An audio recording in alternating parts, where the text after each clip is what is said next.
Right. Well, sorry about that. Not much I can do. If you're upset, tough. Deal with it. Part of life. Right, we're just gonna have to wait for this new lobby to get put up. Yeah, I think that's what we're gonna have to do. Let me just double check a couple of bits because obviously we are now running a new video, which is a bit of a pain to say the least. So I need to just sort out the old thumbnails and whatnot. Yes, So bear with me. Never mind. I'm just getting into We could have really lingered beer chat out there, Tom. Oh, mate, I could have bought a couple of, 5 or 6. Could have gone through by now. Don't know how to finish them, but at least could have got various glasses out to taste. Like one of them. I don't know why they do it. Just glasses or beer? Are you just gonna lick the glasses? I was gonna lick the glasses. That's something I was going to clarify. Is that I buy one of those fucking cricket bat sort of things that you go to a pub and there's like holes big enough just to put the glasses in. And they bring it out and it's like, oh yeah, I've got 5 beers and there's like mini glasses. It's like, they just look ridiculous. Just have a beer. Have the whole beer. Have the whole thing, the whole shebang. That's the proper way to taste a beer, isn't it? Yeah, I think so. I think that is it. Yeah, wine tasting, different. Yeah, spit it out in a bucket, whatever. But beer's beer, man. Damn straight, beer is beer. I've never understood that spitting the wine out in the bucket. I think it's That's a massive waste, isn't it? But it does seem like a huge waste. Yeah. Can you imagine that dirty pint at the end? Mate, that would be one hell of a night, wouldn't it? Just rosé and spit. Anyways. I was still just waiting to see what's happening. I think. What's the worst dirty pint you've ever done? Oh, go on, sorry. I'd just like to update everyone in the fact that Liverpool are beating Wolves at half time. So that's cracking. A last minute of the first half goal by none other than Diogo Jota, assisted by Sadio Mane. So anyone who's got either of those two in their fantasy football team are going to be buzzing. Hang on, Aaron, if you just listen carefully, you'll hear that no one cares. Oof. Yeah. You're just feeling bitter, aren't you? Because my bet didn't come off. Did you get odds? Granit Xhaka. I didn't know. There was no way I could ever get odds for that. But I looked it up. I don't have Twitter, but apparently you can tweet them, and they will do a request bet for you. This is Sky Bet. I'm going to try and see if I could get odds. Aaron's comment last week for Granit Xhaka to score a goal off the end of Harry Kane's ding dong, and he couldn't get the odds in the end. Couldn't get it sorted. No one requested it either. Gutted. I did look. Gutted. Absolutely gutted. But there we go. It was worth a shot, wasn't it? It was worth a shot. But here we are now, back in the lobby. Thank goodness for that. Back in the lobby. Still there waiting for the start, though. Gonna be a while. Yes. Hang on. I better just take the link and post it into various 12:50 to 1. So... Thank you, Frank Fennett. We'll take that for next week. I would happily take that, actually, to be fair. It's not bad. That's not a bad shout at all. I mean, the amount that Arsenal actually make mistakes is probably a good shout if you put a quid on that each week. A good shout. Well, if you saw the first mistake, it was shocking. Shocking if you're an Arsenal fan. If you're a Spurs fan, it's brilliant. But yes, so how's that beer going down there, Tom? Yeah, we're about halfway through this bad boy. And in fact, if anyone who is watching, of the people who are watching, Frank, if you've got any suggestions of beers, or anyone who can comment, there is more than just Frank watching. I'll just put that out there. We're not that lonely tonight, Tom. Yeah, well. But if there is anyone out there who has any ideas on interesting bevies we could try for beer chat, feel free to sling them into the chat.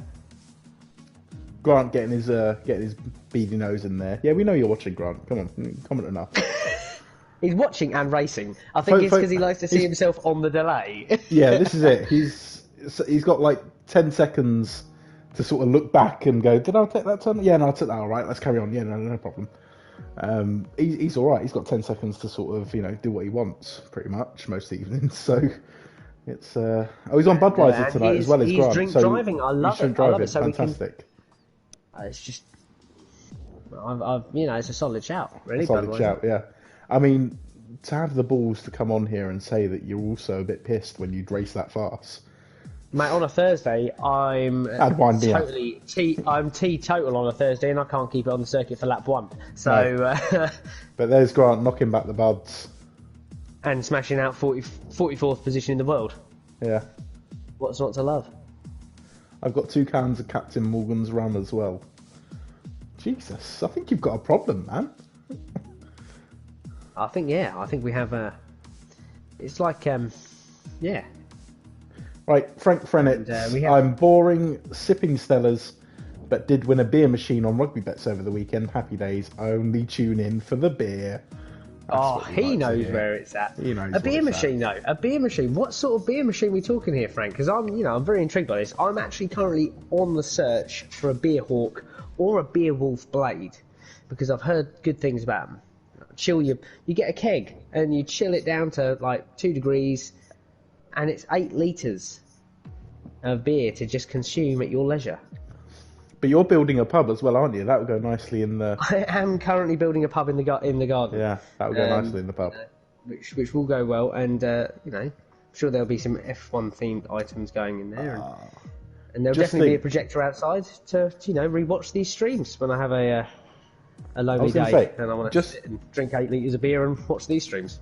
Well, just think forward to a couple of weeks, couple of months, when we're out of lockdown, it's a bit brighter, it's a bit nicer outside.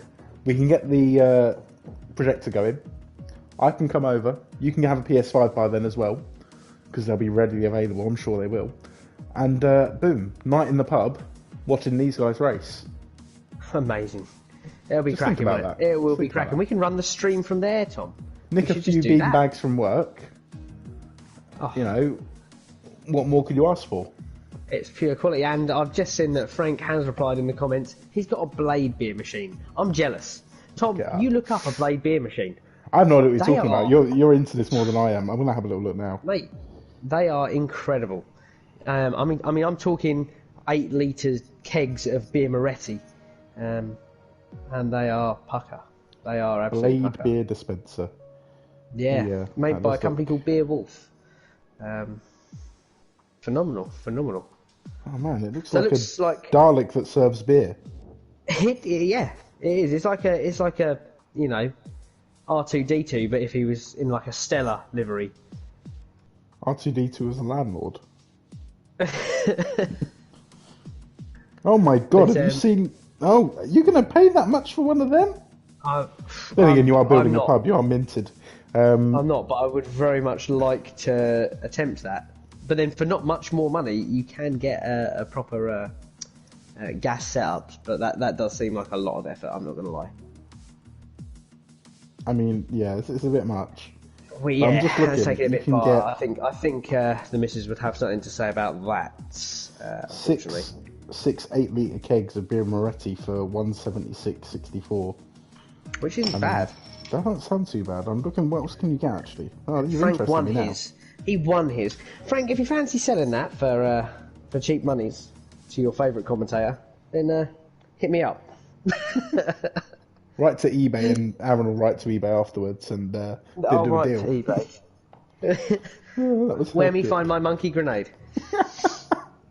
But either way, meanwhile we have 20 drivers in the lobby, so I can assume we will be racing very, very shortly. It's absolutely gutted it's taken this long to get this underway, but we've had some good interaction in the meantime. So very, very shortly we will be underway with round 3 Japan short. I'm very much looking forward to it. If you feel like you've missed out on the interaction, don't be shy. Get involved. Get involved. This Always is an get open involved. Chat. We're here to chat. We're happy to talk about anything anyone wants to talk about. So, it's not just confined to beer. I will actually allow spirits and other beverages as it goes. So Frank has asked us to make a prediction of Butler's fate after lap 1. I reckon, yeah, I'm with Frank. I think he is going to go up the order quite quickly. I think there is going to be something go wrong. There is going to be an incident turn 1. And we're going to see him just sort of maybe hang back, let it all happen, maybe even cut the corner a little bit to stay out of the action and just, head on off into the sunset into 12th. My opinion on that is that, Frank's predicted 12th. Butler is a great driver. He's very quick, but we've got to remember that this is such a short, quick circuit. So, I think he's going to try and stay out of trouble. I think that's a logical thing to do. So I can see him maybe trying to move in lap 1, especially, maybe to around the 16th mark. If you have anyone drop out on lap 1, you don't want to push it too early because you've got to remember it's such a short circuit. So, by lap 2, 3 or 4, we might see him starting to climb the order and pick people off. But I think to start with, he's going to want to just, let the pack divide itself into little sections and pick them off one by one. I think is what he'll aim to do. I don't think I think he's quite clued up with how he's going to play it. But I want to see him do well. I'm excited to watch this from last to first. So, just got word as well that the race has been reduced to a 25% race purely because this is taking long.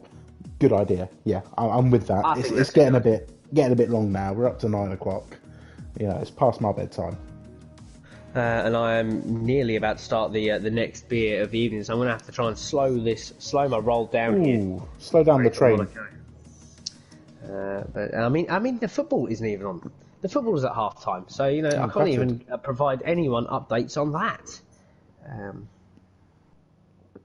But there we go. Never mind.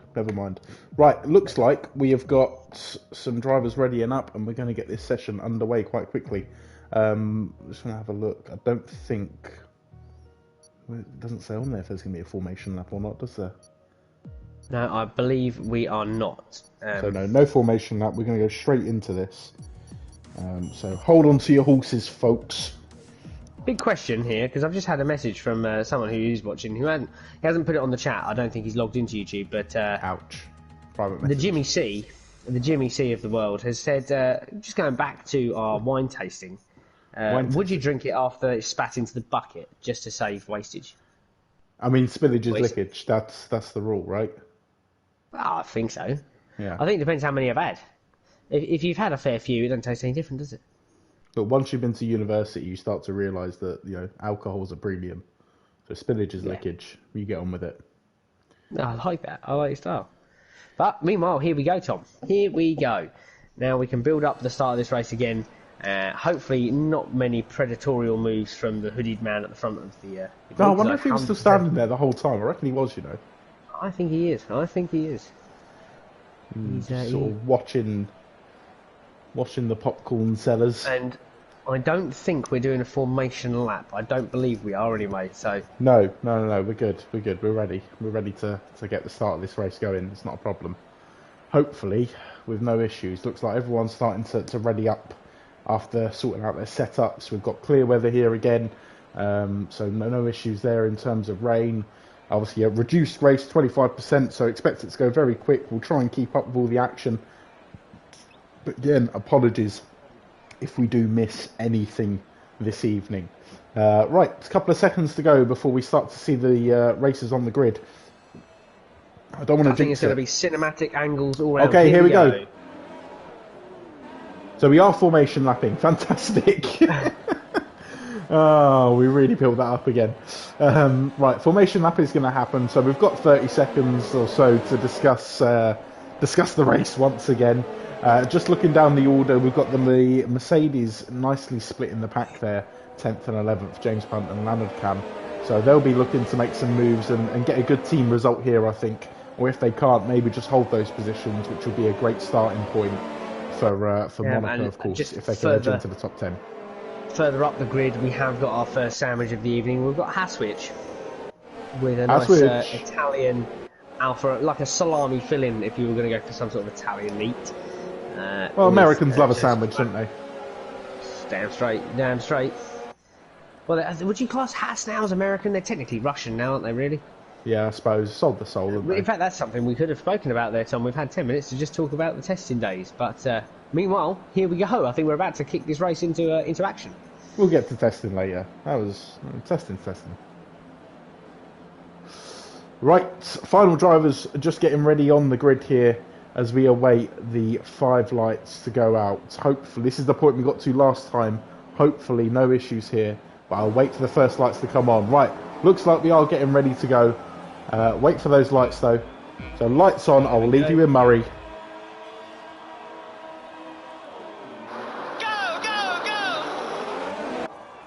Fantastic contribution there from Murray Walker, and again, paying tribute.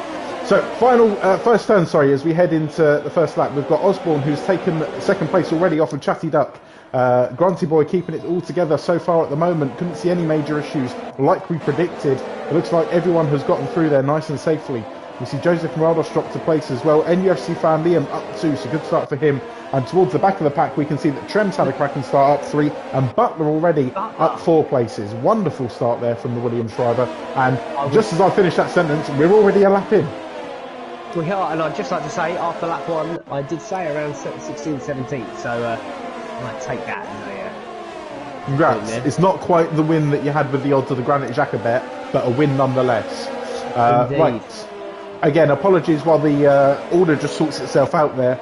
We'll wait for it to get back to normal before we start commenting on what's going on. So there we go. We are back to the normal levels here. Looks like there's already a nice gap opened up for Granty Boys, almost up to 2 seconds already. Chatty Duck and NUFC fan Liam and Osborne, looking like they're having a good battle. Chatty Duck already right on the back of Osborne for that second place. We'll keep an eye on these guys as they make their way around the third lap here. Closing that gap ever so quickly is Chatty Duck. ZGS has had to pop into the pits as well. Looks like he may have had an issue with some damage there. And you can see on the timing screen there, NUFC fan Liam just creeping into the shot behind, trying to get in on this three-way battle. I'd just like to say, ZGS, no damage by the look of it. There's no wing replacements in pit lane. He's just switched out mediums for softs. So maybe that's his one pit. Yes. And safety car out on the track. So didn't see what happened there. Penalty for Lawson. Looks like a lot of the drivers are taking the opportunity to get into the pits. So we see Granty Boy, Osborne, Chatty Duck, basically everyone from the top to get into the pits. Penalties applied for Albert and Rockstar as well. Albert is the only driver at the moment that has decided to stay out on the medium tyres. So that tyre choice looking good for him. Looking at it now, ZGS's pit stop at that point was a great shout, really. I think it was luck more than judgment, but... Yep, he's going to move nicely through the field there once he makes his way back round. So he's fantastic at the moment in 20th, and there you start to see him climb up the order. So he's going to get himself, looks like, right up into the top 10, just about. No, 11th. So quality pit stop there. Everyone there coming out of pit lane will be on the mediums. He's on the quicker soft option, but he will have to make them last. So we should say as well, the top 4 drivers here haven't pitted. So we've got Trem, Butters, Wolsey and Albert all yet to pit. Wolsey carrying a penalty, as is Albert as well. Penalties of 5 seconds for both of those. Not too sure. That might be speeding under the safety car or collision under the safety car. Obviously, we didn't really catch up to see what was going on. So now a lot of the field on the mediums. ZGS on the softs, however. And he has already made a pit stop. So he's going to have a pace advantage initially over the first couple of guys in front of him. It just needs to try and make it count in those early laps. I mean, it's not a long way to go. He's only got 8 laps and they're only 30-second laps. So he's going to be more than capable of keeping the pace all the way through the race once we get restarted. But this is the danger around here. One safety car and, a quarter of the race can be gone under the safety car just on one occurrence. Exactly, yeah. I mean, as well, it bunches everyone right back up. It's like, the restart's going to be so tight again. You don't want to be pushing too hard. I think it's a circuit that's quick, but you're almost better off not trying to push your car to a limit. Right, and it looks like the restart is going to happen then. So Albert gets us back underway in this race. He's now leading after not pitting on with a safety car, but does carry a 5-second penalty. So that makes Butters the net leader at the moment, but again, yet to get into the pits. Trem following it up very closely. We'll keep on board with him as he's getting very close to his teammate there. Obviously, he doesn't want to cause any incidents between the two, and it looks like Wolsey has left the race. I heard a little bit of a cling and a clang from behind when I was riding on board with Trem. And that was Albert that's just gone off the track as well. So Albert, unfortunately, spinning on the final turn shortly after restarting and not pitting. So a bit of a disaster. He's now going to come into the pits, and that is going to be a bit of a nightmare for the Racing Point driver. He's not really going to have the time to get himself back into the race here.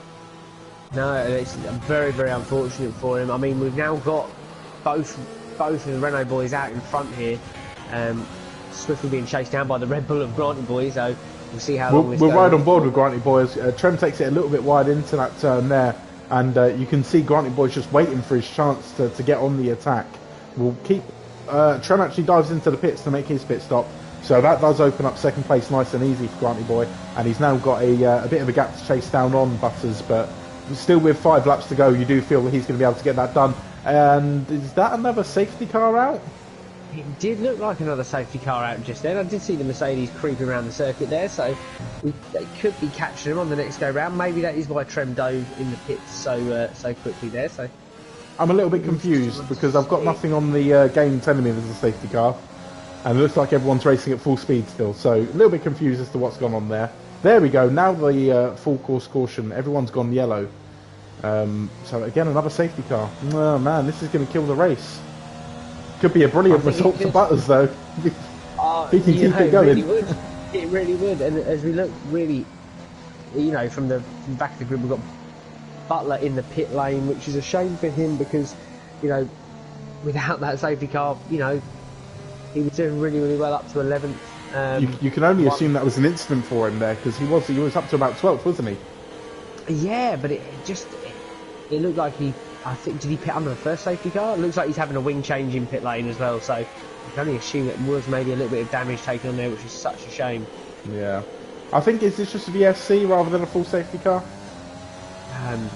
Butters, yeah, well, we're green, we're back racing, so it must have just been a VSC. I'm sure I saw the safety car on the track, but never mind, maybe it was just my eyes playing tricks on me. But we are back underway, Granty Boy back into the lead, and it's pretty much the starting grid as we were. So Granty Boy, Osborne, Chatty Duck make up your top 3 currently. Chatty Duck really is hunting down that Huss, so we'll ride on board with him here. He's going to have not much room to get a move done. He's only going to have 3 laps to go, but he is really searching to try and take that second place and get some valuable points really to kickstart his season. Yeah, I mean, we see Osborne there in the Haas. Looks like he's really trying to cover that inside line going into the final turn of sector 3. He's sort of just trying to shut the door nice and early on Chatty Duck, forcing him maybe to make that move in that area. I was going to say, Chatty Duck does need to be quite careful because he has got NUFC fan Liam now only 2 tenths behind, and again the safety car is out on the track. What's going on there? I have absolutely no idea, but it looks very much like everyone's avoiding it at that same point. Did a good job of it as well, to be fair. Yeah, it's a bit mental though, right? It's not just me. Oh, there's the move. There we have it. Chatty Duck makes the move on Osborne, and there's a car flashing yellows. There was Butler just gone off ahead of us. I saw flashing yellows up there. Is this maybe another VSC? I'm not 100% sure what is going on, but we do have Chatty Duck now into second place. Was riding on board with NUFC fan Liam for that. Osborne's going to try and come back at him, turn 1 here. Chatty Duck very late on the brakes and manages to pull himself back ahead and hold the position. And now pulling up a half a second gap with only 2 laps to go. He's going to have to pull something out the bag here as Osborne to try and get the position back. I think it's more going to be having to defend from the man behind him. That is NUFC fan Liam, who's got some company of his own, Joseph Morados, in the Alfa Romeo, a name we haven't mentioned much, but currently sitting in 5th. Trem is off the track, and unfortunately that's a DNF for him. It looks like he's gone off on turn 1. Yep. I can see the same thing there, just right on the exit of turn. Oh, NUFC fan Liam goes around the outside of Osborne. He almost hits Trem as well, who's just gone off the side of the track. And he has to sacrifice. Oh, that was close. He has to sacrifice. Why wasn't Trem ghosting? I don't get that. I think it's because they were on the same lap, and obviously that DNF, that car body will just sit there. It looks like Trem's sort of hit the inside edge of that wall and just catapulted himself back out onto the track. And safety car's back out on the track as well. What is even going on? Checkered flag is out.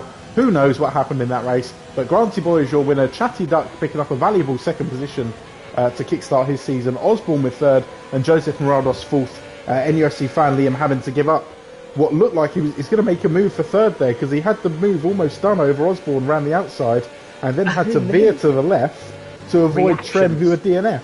So that is the danger of a 30-second racetrack. Jesus, that was fast pace.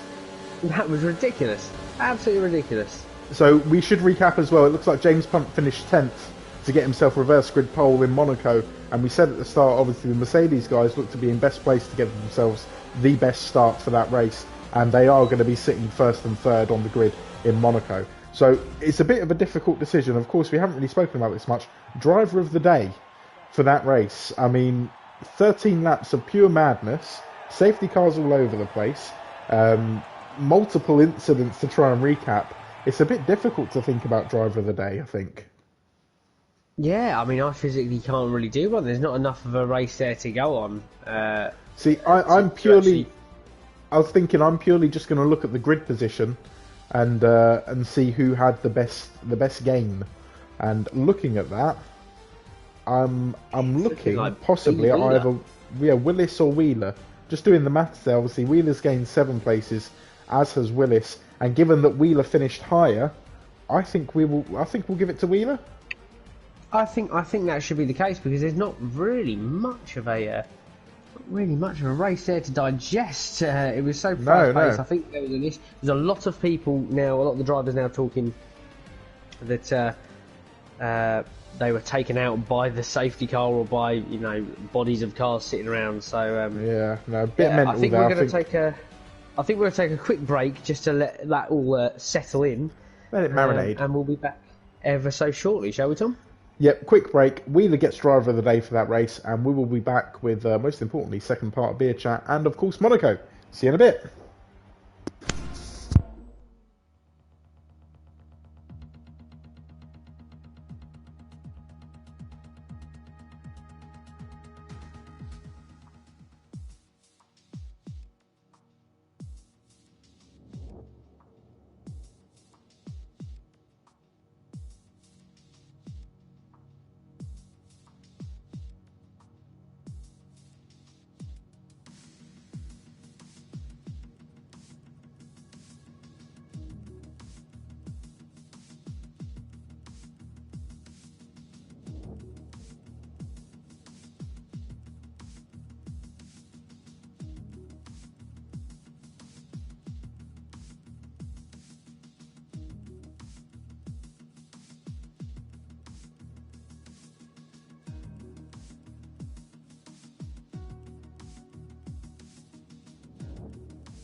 Right then, I think we're back on, are we, Tom?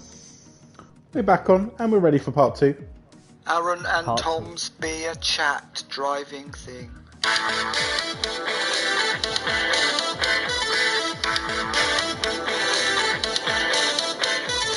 Formula One driving. Got to get the most out of that, really, haven't we? It is beer chat part 2. Beer chat part 2. So just waiting for the Monaco ready up from these guys. We'll quickly squeeze in beer chat part 2. And you got to start last time, Aaron, so I'm going to take the initiative and start crack on here. So I was unsure about this. I've just cracked it open and had my first couple of sips, and I'm pleasantly surprised. What I've got in front of me is a juice box. Now, I will explain. It's from the Four Pure Brewing Company, and it's a Citrus India Pale Ale, IPA, if you like abbreviations. And on the back of the can, and this is mainly why I picked it up and bought it, the description is, inspired by adventure, Juice Box offers fresh orange zest, flavours of mango and papaya, and the aroma of good times. Oh, it just sounds too classy. It sounds like the perfect beer for Monaco, really. It's just got that classy element to it. You could drink it on a yacht quite easily, couldn't you? You could drink it on your super yacht as you watch these boys toss down out of the tunnel into the Novelle chicane. So for sure. That's a good 5.9%. It's quite a tasty beer. I'm not going to lie. I'm enjoying the citrus side of it. It's not to the point where it was like that bloody Alcopop thing I had last week that was just basically all fruit and no beer. I mean, you look at this. Impressed by that. No, I'm not impressed at all. But you look at this in a glass. It looks like a beer. Tick number 1. It smells like a beer. It has a head when you pour it, and it tastes pretty decent as well. And I could quite easily sit here and have another can of this and enjoy it. And we haven't actually done a scale or anything like that. But I don't know, 5 beer cans out of 10 for me. No, more than that. 7 out of 10. You've gone very mid-range there. No, 7 out of 10. It's not blowing my mind. It's a good solid beer. I'd buy it again, 7 out of 10. If I had to give Erdinger a rating, that would be an 8, just saying. Solid call. Aaron, what you got, buddy? I myself have gone for second beer of the night, which is an Old Crafty Hen, made by the Moreland Brewery. It's a 6.5% oak-aged vintage. A little bit sharper, I'm going to go with than the Goblin that followed, that preceded this. But the description is that... a mystical tale rather than beer. Oh, I'm dream weaving over here, mate. But our master brewer has created a premium vintage oaked beer which delivers the oak-aged fruity raisiny notes from old 5 times with the lighter malt and toffee of Old Speckled Hen. Now, Old Speckled Hen is a personal favourite of mine, hence the choice for the Old Crafty Hen, being a little bit more of a cheekier, stronger beer. It's got a bit more of a bite to it than the Hobgoblin, a little bit more tangy on the tongue. It's quite dark, quite malty. If we're going for the beer can rating, I'd give that a 6 out of 10. Whereas I'd give the Goblin a solid 8 out of 10 because, the Goblin is a solid beer. You know what you're getting with it. Old Crafty Hen, maybe not so much a session drink, maybe just a one-off. I would probably take Old Golden Hen over it. But, that's my verdict on that one, and I think that's probably about all we've got time for on Beer Chat part number 2. And to play us out, here we come. Oh, what is the malted liquor? What gets you drunker quicker? What comes in bottles or in cans? Beer. Can't get enough of it. How we really love it. Makes me think I'm a man. I could kiss and hug it, but I'd rather chug it. Got my belly out to here. I could not refuse it. I could really use it. Beer. Man, that might be my ringtone by the end of the week. Right, so let's sit here, enjoy these beers, and watch these guys absolutely tank it around Monaco. Now, after race number 1, we did get updates, and it was the safety car that apparently damaged Butler, which is a huge, huge shame for him, but it adds to the excitement for Monaco because he's got all the work to do here. Where did the safety car come? Are we going to see him on the standings for next week? Because I feel like he played a big part there. Yeah, I don't really know, because he absolutely trucked through that field, didn't he? I'm not too sure. We'll have to keep an update on what is going to happen with that race. Just having a look through. That safety car was a real jabroni. It was an absolute jive turkey, wasn't it? Yeah. And apparently news. it's exactly what happened to Trem. You know, we said that it looked like an interesting place where Trem had gone off right on the outer apex. And that turn just one. would have been where the safety car came out the pit lane and just completely screwed him over. And the same thing happened to Butler as well, apparently. Yeah, I mean, it's just amazing, to be fair, watching. We've got a great shot of it there, of Liam just about missing it by the skin of his teeth. So fair play to him. But I think what we're going to be looking at here is potentially a voided race there. Don't quote me on that. I think that's going to be for admins to discuss. To decide, yeah. There's a lot of people pulling for it. I mean, it was pretty ridiculous. If I had to give an opinion. If we're going on that route, you know, it looks, the Drivers' Championship still looks very much the same. Granty Boy up top there, following last week's win. Killer for Chatty Duck. If that's voided. It is unfortunately a killer for Chatty Duck. Race and a quacking qualifying. And I'm hoping we're going to start seeing some ticks appear here, which we are, which is cracking. I think it's Joseph Brados. Here we go again. Come on, you can do it. Come on. I mean, whilst we've got this couple of minutes, obviously it gives us time to talk about F1 testing, which we didn't get a chance to do. Oh no, here we go. We are lining up. We're formation up anyways. It's going to take us a couple of minutes to get around. So yeah, F1 testing. Obviously, the headline I think was Mercedes struggles. Yes, do you believe it? Yeah. Do you believe that's going to be a thing? I don't believe it for 1 minute. I honestly do not believe it's going to be a thing. I think that they were probably not even running that thing full power. No. The person who impressed me most so far in testing was day 3 yesterday. Tsunoda is his name, I believe. AlphaTauri second driver, Yuki Tsunoda. Yeah, he was phenomenal yesterday. He was rapid. Literally so close to Max Verstappen. And also Danny Ricciardo had a really great day as well. So yeah. The only thing to point out about Tsunoda is he was on the C5, where I think Verstappen was only on the C4 tyre.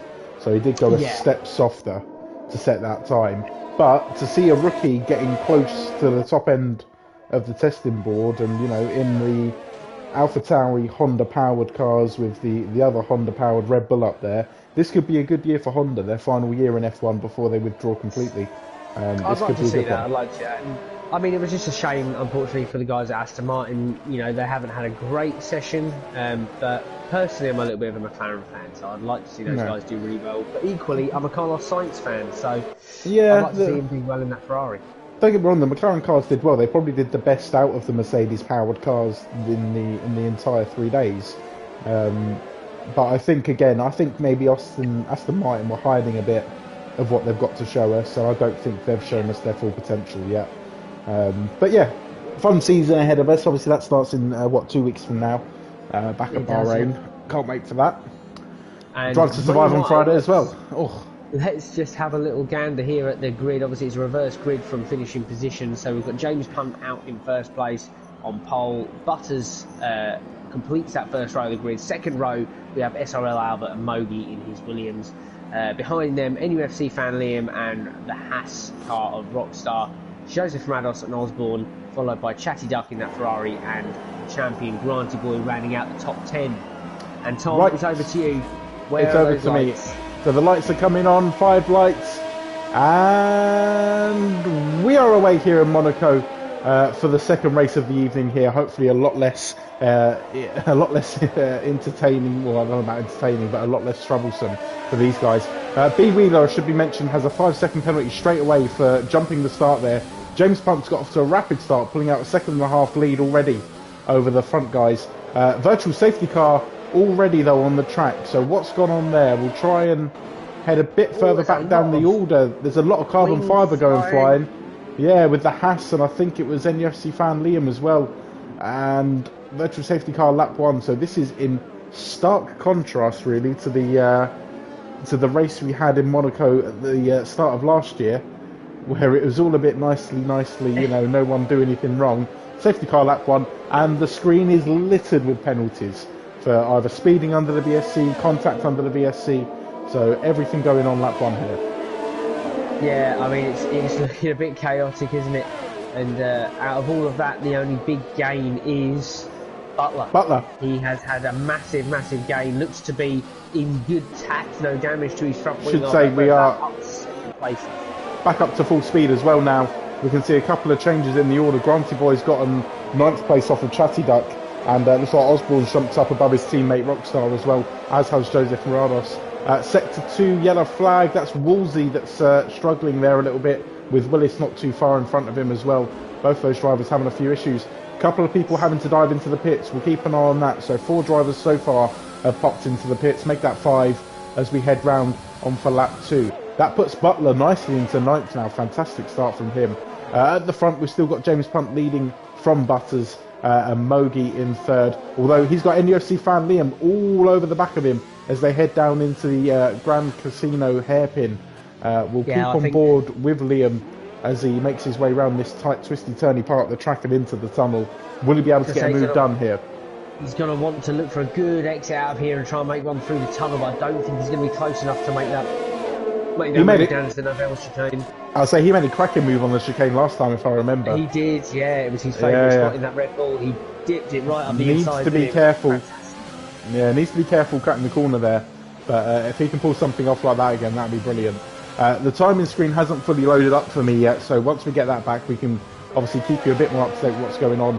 NUFC fan Liam, as I do mention the carefulness with timings, gets himself a 3-second penalty there for track limits, and he's headed straight into the pits as Mogi. So NUFC fan Liam does take 3rd position in the end, and sets a fastest lap while doing so. Fantastic work from the McLaren driver. Butters has got 1.8 seconds to make up on James Punt, who is having a brilliant start to the race. He's pulled out a nice gap, just needs to stay consistent through here and keep it all together, which can be difficult for 20 laps around here, in all honesty. As you found out Friday. As I found out Friday, yeah, I decided to join in a league race elsewhere, and 6 pit stops in a 50% race, say no more.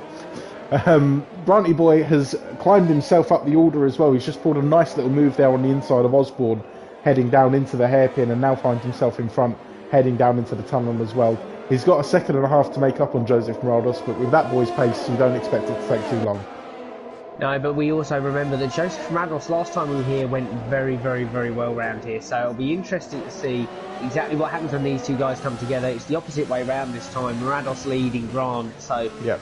I'll just point out, you've got a good battle. NUFC fan Liam's just gone round the outside of Butters, heading into the second to last turn here, but he does clip the corner of the barrier with his rear wheels, and that's sent him into a bit of a spin, and that's put him down into 4th now, and it looks like he's going to keep 4th just for this lap, it seems. Granty Boy's not within range, but he had the move done. I think just got a little bit excited, gets himself another 3-second penalty as well. So penalties and little mistakes killing NUFC fan Liam's chances here, but he was looking good up until that point. And meanwhile, if you ride on board with Butler there, Tom, he is catching Osborne and Grant. He is, but I'm just keeping on board with Joseph Morados because he is on a very, very good battle with Butters here for 2nd place. In fact, these 3 drivers, we've got Albert, who's retired from the session, so one of the drivers that had a bit of a nightmare in the Japan race, having a similar sort of situation here, and Chatty Duck as well, also out of the session. So drama here on the opening laps of this Monaco race. A bit of carbon fibre goes flying there. I think that was for the Renault that's come off of. So Butters potentially carrying some damage. We've got this train of 4 cars. So that's Butters, Morados, NUFC family and Granty Boy, all heading down into Sector 3, almost within 2 seconds of each other as a total. Just got to keep it together. Obviously very difficult to follow in this game, and you can see a massive reduction in downforce and obviously understeering quite a lot. So not what you want around here. Butters dives into the pits to ease the situation and succeeds 2nd place to Joseph Morados. But the benefiter in all of this, of course, is going to be James Punt. He's managed to pull out a nice gap there on the rest of his colleagues as we look at the track map. Can't quite see his time. For some reason it just says 1 lap, but I'm sure he's not 1 lap ahead. No, to me it looks very much like that's, he's got a couple of seconds there, but these guys are going to form a bit of a DRS train. And it looks like Granty Boy's having a right good look, at the rear end of NUFC fan Liam as they come round into the hairpin. Is he going to try and get a move done in the tunnel and try and maybe get to him on the chicane upcoming as well? We'll keep on board with Granty Boy, I think, 'cause it looks like he's going to get this move done imminently. Just waiting maybe to capitalise on a mistake. Just try and carry it. I think he's not quite in range yet. I think he's going to try and carry it as much speed as he can through the Novell chicane and try and get the move done by turn 12. We shall see. Maybe not enough speed carried there. I mean, we certainly know there's not enough room. You can't do anything around here So if Granty Boy does manage to gain himself the 10 places he needs to win this race, that would be quite something. I mean, at the end of the day, it's a 20-lap race, and I think Grant knows, it's not a quick sprint. It is going to be, it's a marathon. Methodical as such. So, but you just look at Butler there. He's now 0.3 of a second off the back end of Osborne. He's going to need to get that move done. I was just keeping an eye on that because Osborne just had a little wobble coming out the final turn there as well. So he needs to be careful because he's got the Williams right on his tail. And this is looking like a fantastic drive. Up 14 places is the Williams of Butler. In Monaco as well. I mean, even let's not deny the fact that D. Lawson behind him. I should say, sorry, further up the order, Granty Boy has got the move done there eventually on NUFC Fan Liam, but NUFC Fan Liam coming right back at him, a little bit of contact between the two there, but it looks like Granty Boy is going to eke past on the hairpin there, so a very tight move finally done, and he's going to be hunting down the Alfa Romeo of Joseph Morados. And it was a great move there in the sense that he did give Liam enough space. Once he got the move done, there was still enough space there at the hairpin, so a cracking bit of sportsmanship there as well from Grant.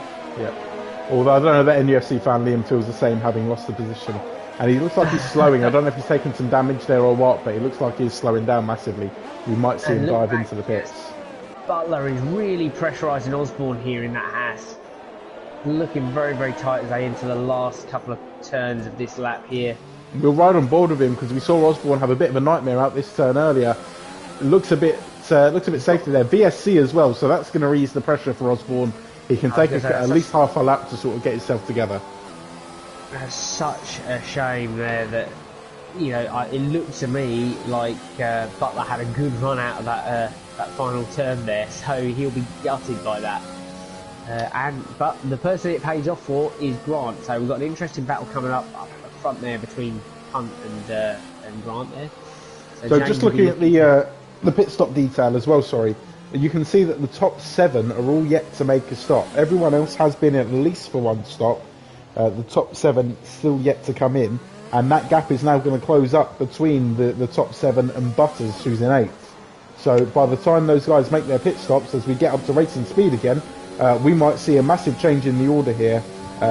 So that's yet to come. So keep an eye on that when that happens, because there's still plenty to decide. Granty Boy, 5-second penalty for ignoring the yellow flag as well. He's managed to get himself into first place, it should be said as well. Completely missed that. So yeah, ignoring the yellow flags. I think that's maybe how he got himself.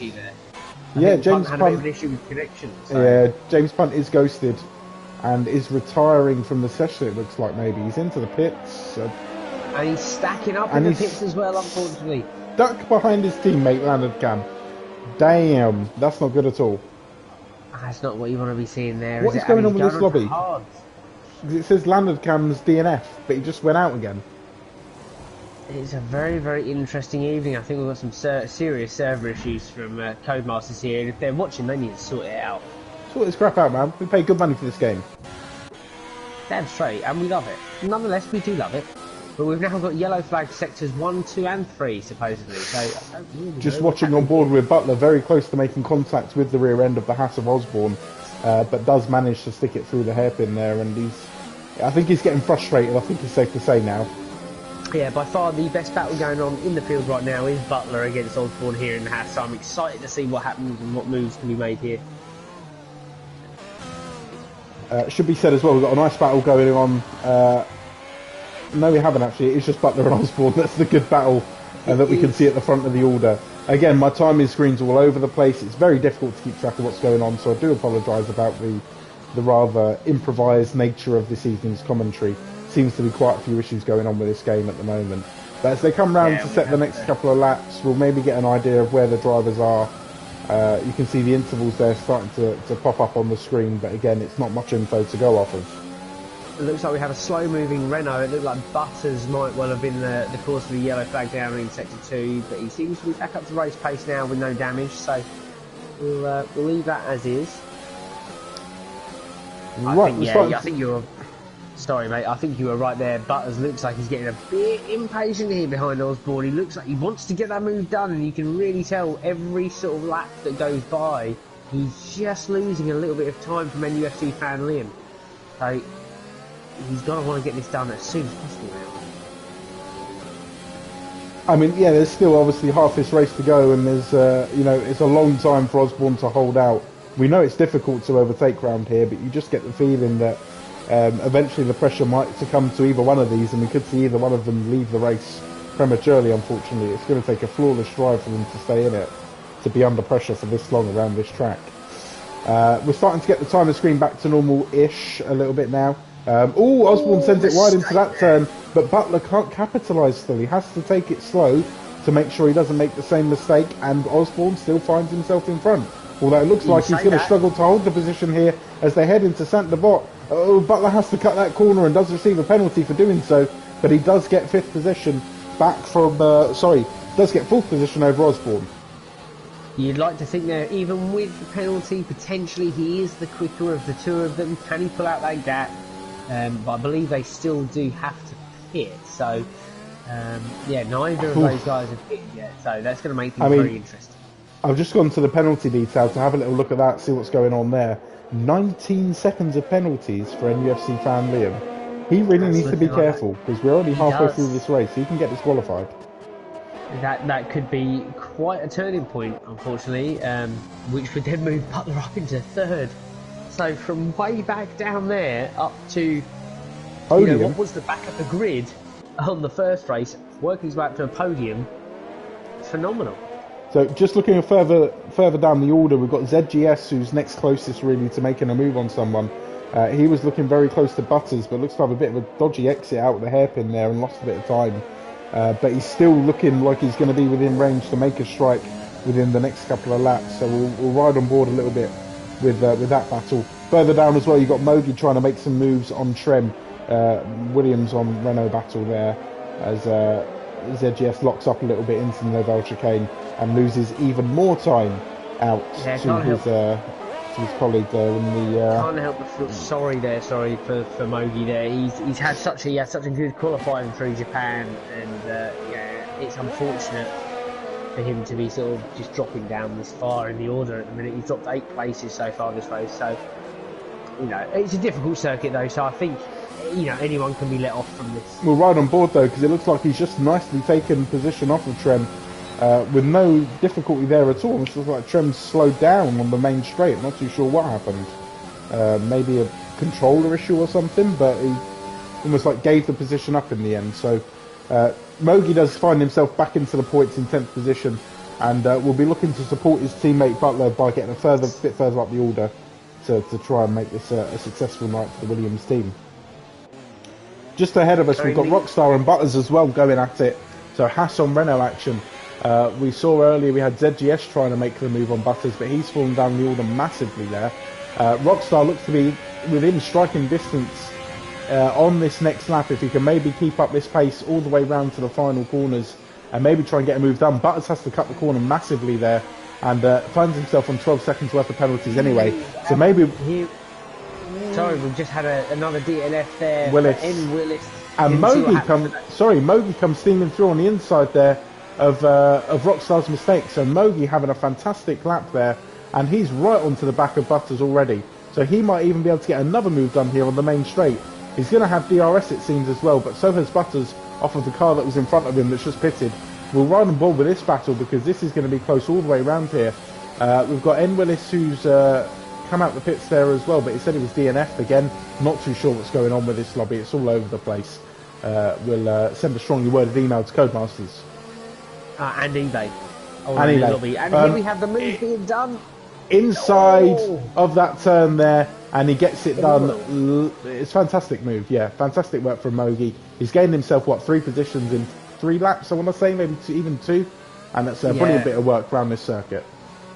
Yeah, I mean, so now technically we have both Racing Point cars out of the proceedings, 1 Red Bull out, and a Ferrari, and a Mercedes as well, so...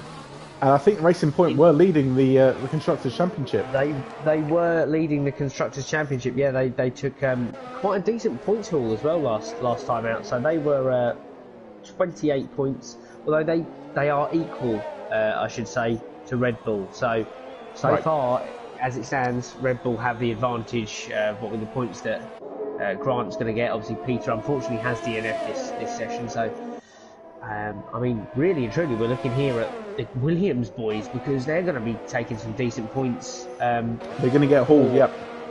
For their team, so you know this is great, and I'm looking and at Haas this as gap well. Between, Haas of both those teams there today have had a great session. Even in Japan, the Haas boys had a great session.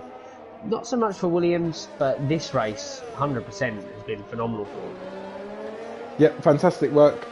Just riding on board with the early race leader, which was James Punt, who looked like he maybe had a bit of a connection issue there that's cost him some time dearly and put himself down into 9th place. We'll be disappointed with that because he started off so strong. Yeah, I think it's worthwhile mentioning now that we do see lap 14, everyone at the front, not everyone at the front, but 3 of the front runners pitting, Grant, Butler and Liam, all 3 of which are pitting. But due to penalties, it means that Butler is going to come out right on the tail of Liam. So that 4-second gap that was there is no longer. Okay, so we got to ride on board with Butler then to see if he can get himself up into 2nd. I mean, he's already in that 2nd because of the penalties, but I think he's still going to have a go here with the way he has been racing around here. Just needs to be careful not to push it too hard. I say 2nd. The timing screen's all over the place for me still. I think Joseph Morales is actually still in 2nd, or now 1st because Granty Boy is pit, but he just keeps on jumping all up and down everywhere. So don't take the final positions for Gospel, I think, until we see them on the final screen. Again, apologies, we can't help the game messing up like this. Yeah, no, it's such a shame, really. Unfortunately, hopefully we get this, this gets itself sorted out. We'll see if we can do it before next week. I'll say Joseph Morales has come into the pit, so hopefully this will sort itself out now. We should see Granty Boy now take the lead back off of Joseph Morales, which he does. And when he comes back out, hopefully the timing will have resorted itself out. But you can even see his little icon on the map going crazy. I mean, it's all over the place. I think, so here we see NUFC fan Liam and Butler. Butler seems to be dropping back ever so slightly, so Liam has got a pace advantage, as it would seem, but I think penalty-wise, it's not going to help, I think. Yeah, I don't think he's going to be able to claw back 14 seconds, or no, it would be 11 seconds he needs. Yeah, I mean, Pressing Mixer, meanwhile, up 10 places into P5, so he's doing absolute bits for Ferrari. Unfortunately, Chatty Duck has DNF, so they need all the points they can get from this. Especially if that first race does end up being voided. Hopefully it doesn't, because that would be a nightmare for Chatty Duck to continue his nightmare start to the season if that does happen. But yeah, we've still got 5 laps to go here. Just trying to keep up with what's going on. The field is now nice and spaced out. Closest battle we've got going on at the moment, I think, is Lawson and Wheeler, 10th and 11th. So the final points position, McLaren versus Alpha Tauri. Obviously, the McLaren boys looking to get themselves established in this Constructors' Championship needs a bit of help here. Does NUFC fan Liam from his teammate Lawson to get themselves on the board firmly here and put themselves in the midfield fight. Yeah, but meanwhile, B Wheeler is going to want to keep those points for just even minimal points for the Alpha Tauri team, what with his teammates ZGS already having DNF this session. So, also important. You know, everything to fight for between those two guys. Oh, we're right on board with Lawson, I think, as they head through the tunnel, because he's just got the move done on Wheeler, just going through the tunnel there. Looks like he really struggled on the exit of that final turn heading into the tunnel, but did manage to keep it together. Yeah, he just like slingshotted his car down the tunnel there, so, you know, it seems like B Wheeler is really slowed down there. Maybe he's just going air of caution, doesn't want to fight back too quickly. I think that's where mistakes are made a lot of the time. If you fight back ever, too quickly, that's when you just don't get that move done as neatly as you'd like and risk making a mistake. So we'll ride back on board with Butler then, because he's got the the McLaren in his sights. NUFC fan Liam, he's got a Renault in the way at the moment, but that's a back marker, so he can go through that nice and easy. He's just within 9/10 of a second of NUFC fan Liam a minute ago, so I think he's just waiting to maybe clear this Renault, and then he can really start to focus on the race ahead of him here as we head into the final 3 laps. From now, I think it's worthwhile saying, Frank, if you're still watching the stream, how are you finding this performance from Butters? It's probably worthwhile you just dropping a comment in there. Butler, sorry. The two of them just always just, the names just go into my head, and then you're drunk, Aaron. Well, this whole crafting hen, we're talking 6.5% here, and I'm trying to rattle through it because, Scooby-Doo's nearly done, and I'm going to go to bed after this. But it'll be interesting if Frank, if you're still watching, you know, what your thoughts on Butler's performance for this very race here at Monaco. He's a Monaco god. That's the response. He's a Monaco god. He's doing well here. He's doing well. But we don't want to jinx him. He's still got another couple of laps to go. Don't want to see anything go wrong for the guy in the Williams there. But keep it together, Butler. You're doing well. Certainly looking at a driver of the day quite easily at the moment. You know, don't want to give it out too early, but it's looking good. That's worthwhile of a comment. Phenomenal words. Phenomenal. Fantastic. Well done for spelling phenomenal right. Good job. Yeah, I've got the letters in front of me, man. Right, we should also say we've got the other Williams driver, Mogi, very close to overtaking Preston Mixer and get himself up to 6th place. So 2 battles going on for the Williams drivers heading into the final couple of laps here. Keep an eye on the guys in white and blue, because they are going to be making moves if they can get these moves done up the constructors table. Super impressed with these boys tonight. The Williams guys have you know, done really well, especially around Monaco here. It's just such a difficult circuit to navigate, let alone worry about making a pass, getting your changes right. You know, they've done really, really well, and I mean, up 16 places for Butler is just... It's ridiculous. Awesome. It's absolutely ridiculous. I mean, he's going to be getting the podium here as long as he can stay within a good reach of NUFC fan Liam. So, you know, he's going to be up even more. He's going to be up 17 places once this is all said and done, if he can stick it round here for the last 2 laps.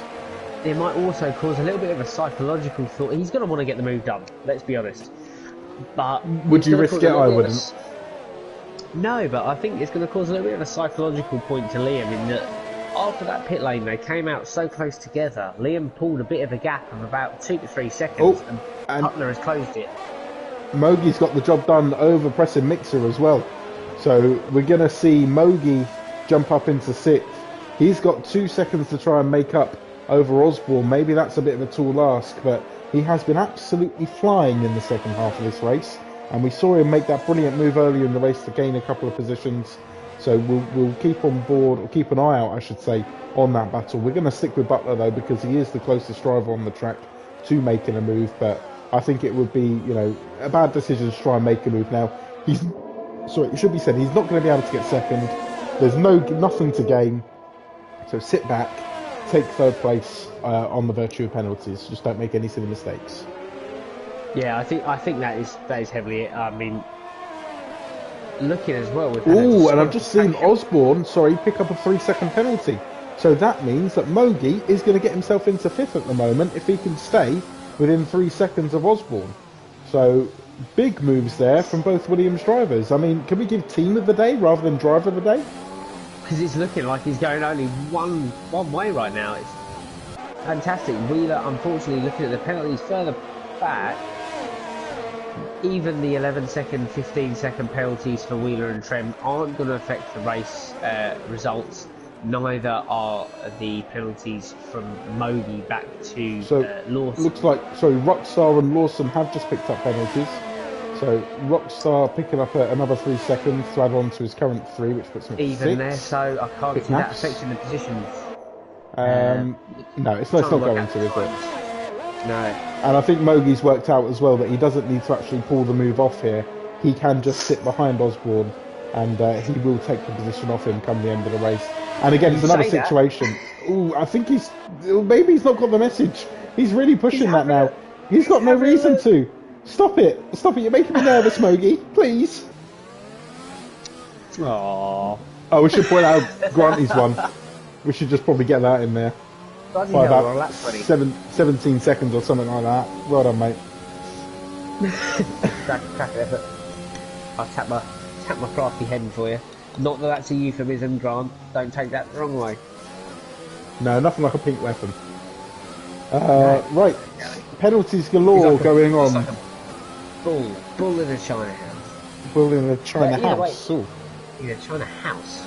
China shop. Not China shop, we're taking down a house, because 17 seconds is probably very deserving of that. Well, actually, I'll tell you what, Mogi's still having a look. It's the final lap, man. You've got the position sewn up. Don't do it. He's going to do it. He's going to get it done. Oh, right on the edge. always had a bit of contact towards the end there as well. But he wants the accolade of getting that done on the track, and fair play to him. Oh, it was fantastic. Absolutely bloody orgasmic. Well, I don't know about orgasmic, but it was good. It was good. So I popped to semi. What a fantastic phenomenal race. I enjoyed that. Phenomenal. That was, yeah. I mean, after the chaos of Japan short, we needed a good race here in Monaco, and I think that delivered. I think it really did. It really did. There was a lot more DNFs than there were last season, but just worth it for that move at the end from Mogi. But I think we're both going to agree here as we look at the screen and we see driver of the day pop up. No doubt. There's no doubt in my mind it's got to be Butler, and I think, if I remember rightly, was Butler not one of the drivers of... Did he get driver of the day around Great Britain last week as well? So I think he might have done. 2 weeks, but he's just look really at that. delivered. 20th to 3rd in Monaco on a 25% race. It's ridiculous. There's no other word for it. There, so absolutely fantastic, you know. Ooh, and I think that's my calling card. The dog is up. The dog wants a bit of attention. Oh, here we go. I think the dog agrees that Butler is the man for the job. Yeah, absolutely. So yeah, cracking work there from the Williams guys, taking 3rd and 5th. NUFC fan Liam, with his 19 or 14 seconds worth of penalties, does hold on to 4th. Joseph Morados, who we know was strong round Monaco, had a nightmare towards the end of last season at this race, spinning out, I think, but he redeems himself there with 2nd place. And Granty Boy, again, we've got to give him some props. Fastest lap by 2 seconds or something like that, and he takes 1st place from 10th. So fantastic work from Granty as well. Spices things up in the championship. Drivers' Championship, not so much. Granty Boy has now won 3 out of 3 races so far. But the Constructors' Championship, you know, we've seen the leaders take a massive hit this evening. Racing Point scoring no points in the I think in the evening. I don't think they had a good Japan short either. So I think that's no points at all for those guys. Williams firmly staking a claim on the Constructors' Championship, and also Haas as well, it should be said, having a fairly good evening, I believe, with a couple of good results. And Ferrari finally getting themselves up the order, with Chatty Duck scoring well in Japan short, and Preston Mixer taking a well-deserved 6th here. So, final thoughts for the evening, Aaron. Looking forward to next week. Mate, yeah, 100% looking forward to next week. It should be a cracking week. I think the dog is as well. He was just, that's what he was just saying out there. So, Brazil and Holland next week. Yeah, I was going to say, Brazil and Holland, not one of my personal favourite tracks. Not one of my personal favourite tracks to drive, but Brazil is a really, really great circuit. And, yeah, really looking forward to it. Just like to say thanks to anyone who's watching. I know we've still got some people watching. So, Frank has been it's been an absolute pleasure to have Frank in the chat there. We need more interaction, don't we? We love a bit of interaction, so that's been absolutely brilliant. But I think, Tom, we've got that special final tribute lined up for the late, great Murray Walker, who did very, very sadly leave us on the 13th of March. What an absolute legend at the age of 97. And I don't know about you, but from my childhood, when I began watching Formula One as a boy, he, you know, his voice you hear, and when you think about classic F1, you think about Eddie Irvine, Rubens Barrichello, you know, the early days of Schumacher. So you think of him, you know, like Alain Prost, back to Senna. You just think Murray Walker's voice just cuts through all of that, and it is just the soundtrack to Formula One as such. So I think you've got a little special thing lined up there for the end of this stream. So yeah, special thing just to play us out here, obviously, to pay a final tribute. So we'll say goodbyes. Look forward to next week, seeing you then in Brazil and Holland. It's goodbye from us, and this will play us out. Thank you. I'm a happy, smiling man, because what I wanted above all else after 52 years of talking about Grand Prix racing was to go out on a high note and be euphoric about the fact that we'd just seen a great race. We've seen a great race in a great country, and hopefully it will have done something to lift the spirits of America. It certainly lifted mine. It certainly lifted the spirits of Formula One. And Martin, as ever, it was a joy to be working with you. Thank you, Murray. So that's it then, folks. That's the last from me. all I can say is that it always has been a pleasure, and I hope you will enjoy Grand Prix racing from now on. Goodbye.